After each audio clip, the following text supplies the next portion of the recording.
Hello from all of us at Social Firms Wales. I'm Martin Price, I'm Chair of Social Firms Wales. What an inspiring year it's been for our sector. Across Wales, more than 2,300 social enterprises employ around 56,000 people, generating nearly £3.5 billion for our communities. Your work, whether it's employing people facing disadvantages, offering training, or making local communities thrive, is powerful. Social firms show that business can be both successful and socially meaningful.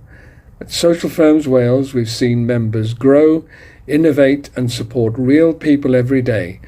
Your stories inspire us to champion inclusion, enterprise, and hope. As we head into 2026, let's continue to build on our momentum. We're committed to supporting you with guidance, networking, and platforms like our Spotlight feature, where real stories fuel real change. Thank you for all you do. Together, let's thrive in the year to come. A very Merry Christmas, Nadolig Llawen, and here's to a new year full of impact and possibility.